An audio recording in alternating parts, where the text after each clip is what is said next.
Hello, welcome to the first video on my new channel. In this video I'm going to talk about the phenomenon. That's what I'm calling the idea that there's one unifying thread or force behind any and all disparate paranormal manifestations. You see plenty of passing reference to this idea in UAP and Bigfoot circles. You hear it called the Interdimensional Hypothesis, or you might hear Ultraterrestrials as an idea. Chaos magic taps into it. If you've seen the docu-series Hellier, that was absolutely steeped in it.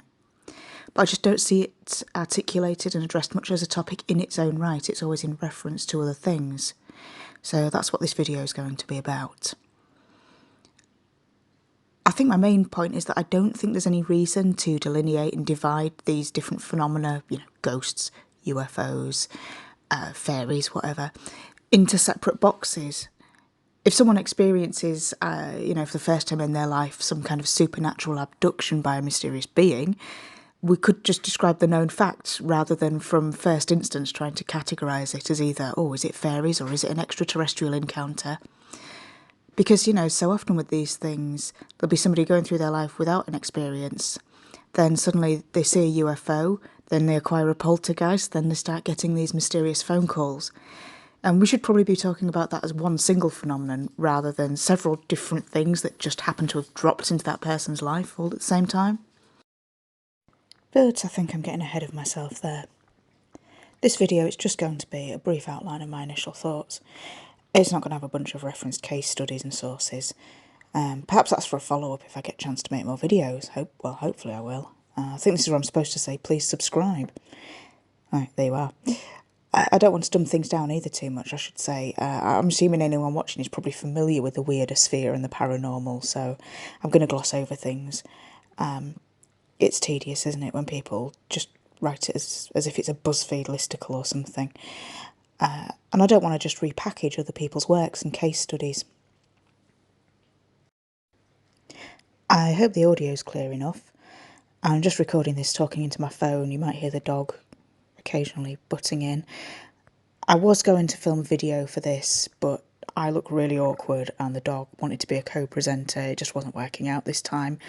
I'm afraid it's going to be a slideshow, but I don't know. Maybe that will work out. Let me know what you think in the comments. Okay, let's go. Let's outline what I'm calling the phenomenon, though perhaps that's not the most apt word. We'll see. As I say, I'm using it as an umbrella term that encompasses high strangeness, the interdimensional hypothesis, ultraterrestrials, potentially all Fortean and paranormal phenomenon. As an idea, it can be summed up and pinned down to two main defining aspects. Firstly, that it's a unifying factor behind many kinds of paranormal manifestations, or all of them. They were all expressions of one big phenomenon, an emanation from one realm. And secondly, that it gives an impression of a consciousness. The idea that there's something gazing back and responding to us when we reach out to it. And that this consciousness is implied by the clear sense of humour, I think, shown in how it expresses itself.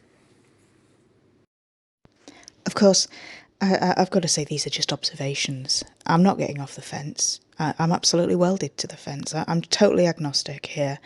I'm just positing some propositions to be examined, that it appears, it gives the impression of there being a mind and that it's one unified theory of the paranormal. This is just something to examine. It's based on my own experience and having come across the idea articulated by a lot of other people.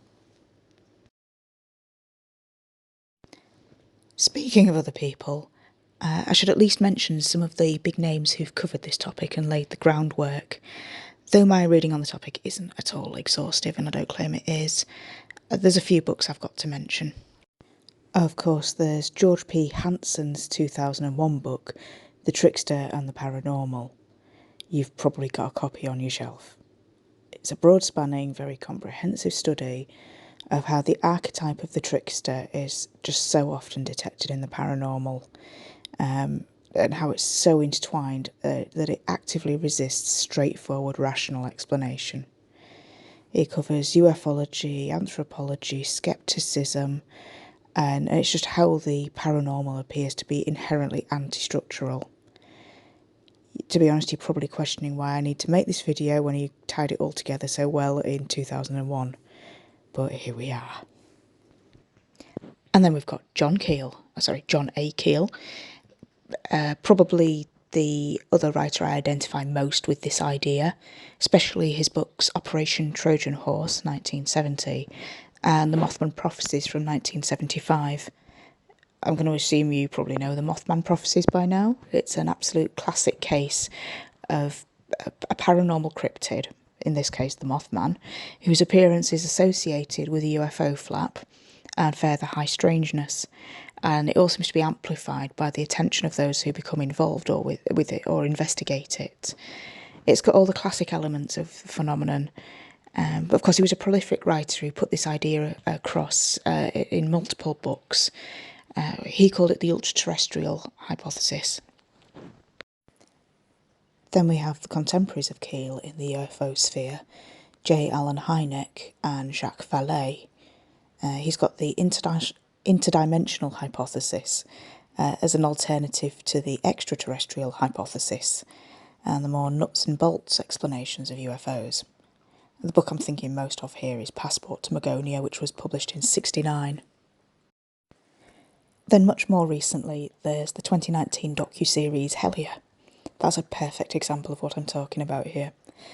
And I don't know how factual it was. That's just my opinion, my review of it, but it was certainly great TV.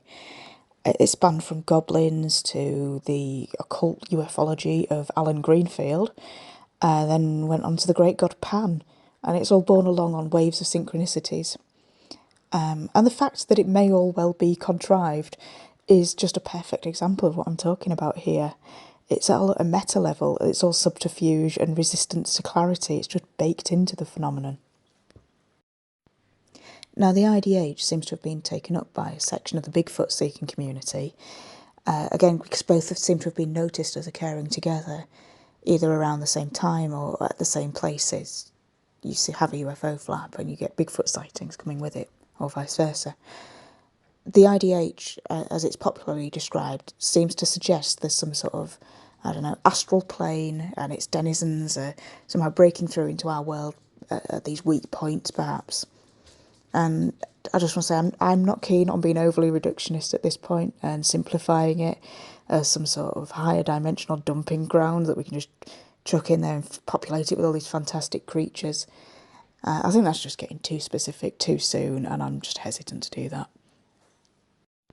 But yeah, I think it's a really noteworthy point, the way paranormal events tend to happen in clusters. UFO flaps, it all seems to school together in groups. And it's also important that there's this sort of contamination effect affecting individuals. So once people get involved, they'll experience more and more high strangeness. I believe it's also referred to as the hitchhiker effect. Yeah, again, I've mentioned it before. I think people see a UFO and then they'll be troubled by a haunting or have other odd experiences. I have to say, I'm also fascinated by the many obvious parallels between alien abductions and historic accounts of fairies. It's very specific points as well of overlap. The fairies had this secret commonwealth, which was a parallel realm invisible to us, as this folkloric narrative of abduction by supernatural entities. And I guess at the beginning of the 20th century, or around then, we suddenly switched to it not being this parallel realm that we were abducted to. It was alien visitors from other worlds, off this world, that were abducting people. But it's the same story, you know, they've got these inscrutable motivations and amoral conduct, a fascination with the most inane aspects of human life and technology, as even animal mutilation and time slips, of course. I just find this fascinating, that there's these weird fake humans who turn up to bother people and they can't quite give a convincing performance of humanity. So I've been talking about this clustering of paranormal events A word that comes up a lot as well is synchronicity. Now, synchronicity is, of course, engaged with voluntarily by chaos magicians. I'm going to assume that you're at least passingly familiar with chaos magic. Just for the sake of brevity, really, we're like 10 minutes into the video, and it's been around since the 80s after all. I fully admit that I'm an awful arch postmodern.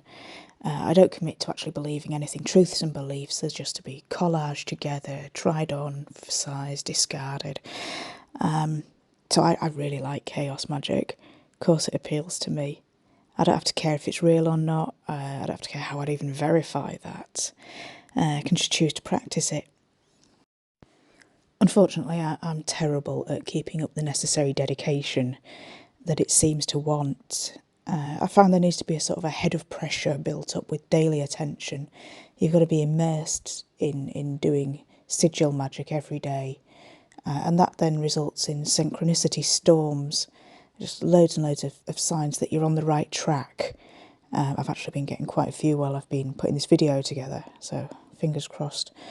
It's like, it feels like you're entering into a conversation with the phenomenon, because you put things out there and you get all these little drips of attention back saying, hey, yeah, I can see you. It's difficult not to anthropomorphise this. And it's often humorous. It's a trickster. It's confounding. So you do a sigil, you ask for something, and it interprets your request by twisting your words and gives you this silly sideways version of what you asked for. It's very knowing. It looks straight back at you. I've always felt it's a very affectionate mocking, personally. Or occasionally it's just really alien and bizarre. Either way, there's this inference that you can have that it's a mind of some sort we're communing with. Or it might just be our own will bounced back at us from some sort of cosmic mirror, or it might be a load of confirmation bias and delusion. And I have to go back to this idea that the phenomenon can't be approached directly. It can't be squared up to. You've got to observe it obliquely, like from the corner of your eye, or catch it reflected. It's like it's built into it that it's antithetical to direct study. And I just love the fact that it's saturated with fakery and fraud and sleight of hand. Yeah, it's the trickster, humorous spirit in full effect. There's so many manifestations, like once we actually start looking at them, end up proving to be the work of charlatans, and it just dodges us looking at it all the time. It just laughs at our attempts to pin it down. It's like crop circles seem to have started out as man-made phenomenon, but now we're getting ones that seem to be not man-made. We can't explain. You've got all the blurry photos that could be anything and are put forward as proof of Bigfoot or ghosts. And all these anonymous posters sharing stories on Reddit or wherever that are probably just an exercise in creative writing. And then those stories get reposted and develop a life of their own and repeated and gather power like a sigil, and you see the same elements pop up again in more stories posted a year down the line. It's when you think you've got a watertight, unambiguous chaos magic sigil, and it just gives you the absurd, bizarro version of it. Mediumship, every time you look into spiritualism, it just seems to collapse into fakery. I'm sure we're all waiting for that great definitive UFO disclosure, but it always turns out to be there's Majestic 12 or Richard Doty behind it, or it's just cranks and redacted documents. It's like when you do try to study the paranormal, the wave function collapses into fake, and of course it was always then going to have been fake. But it seems like this happens in a very specific, mocking and self-aware way. It's like feeding us these breadcrumbs, which then in turn leaves the door open for there to be something unexplained, something gazing back at us. And I'm showing the Moon Tarot card from the Rider-Waite Smith deck here, because I think it's a good illustration of what I'm talking about. Sometimes you're just going to find yourself stumbling along on an unclear path in the dark, and I think the phenomenon is going to remain one of those dark, impressionistic zones. There's no point waiting for the stark, rational enlightenment of the sun. There's just stuff that's going to always be perceived in the dark. It's fuzzy and it's undefined, but perhaps some things are just meant to be perceived that way. They're shadows and illusions, and they wouldn't exist in the bright light. And this, of course, is just my subjective opinion. I suspect the phenomenon is just an area, it's just a bit of the terrain of knowledge that's going to be very resistant to being mapped by us. It's like a freedom of information request that comes back almost entirely redacted, or one of those blanked out Google Maps secret areas. So, in conclusion, basically I'm saying that a defining feature of the paranormal is that it's always going to deny us a rational and unambiguous explanation. The trickster's always going to step in and muddy the waters as soon as we start trying to impose materialist rationality on it, or even turn our attention to it at all. And I'm saying that it's useful to have this umbrella term for all paranormal phenomena because they tend to interlink and overlap and maybe share one root. I'm calling it the phenomenon, but I'd like to hear if anyone else does have a better, more apt term. And this isn't just academic. I think parapsychology does itself a disservice when it tries to over-categorise and delineate between different phenomena, because then we find we miss significant details of cases when they're reported because they don't fit the familiar narrative. You've got the extraterrestrial hypothesis trying to scour all the weird out of aliens. Basically, if you interview someone from the assumed point of view that they experienced a UFO and alien abduction of extraterrestrial origin, they probably won't expand on the details that don't fit into that story. And you know what? I think that's it. I think that's all I've got to say for this video. So let me know if you agree. Let me know if you disagree. Let me know if you've got any comments on the format of the video. I'm afraid I just made a bunch of slides in Photoshop. I've recorded it and edited it on my phone. I've already spotted one typo, but I'm not going to go back and fix that. I don't care. I do apologise for how often I say I annoy even myself. I'll try to do better in future. Okay, actually there is one more thing. I'm all about doing chaos magic in the the most efficient way possible. So let's say this video is going to be a sigil. I'm recording, I'm editing, saving and uploading it to charge it, and I'm sending it out there to some distant YouTube server to stew and develop and do its thing. So let's be explicit.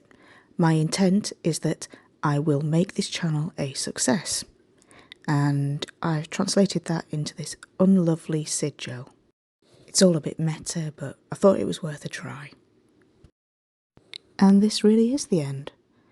Thank you so much to anyone who's actually made it this far, and I hope to see you in my next video. Bye.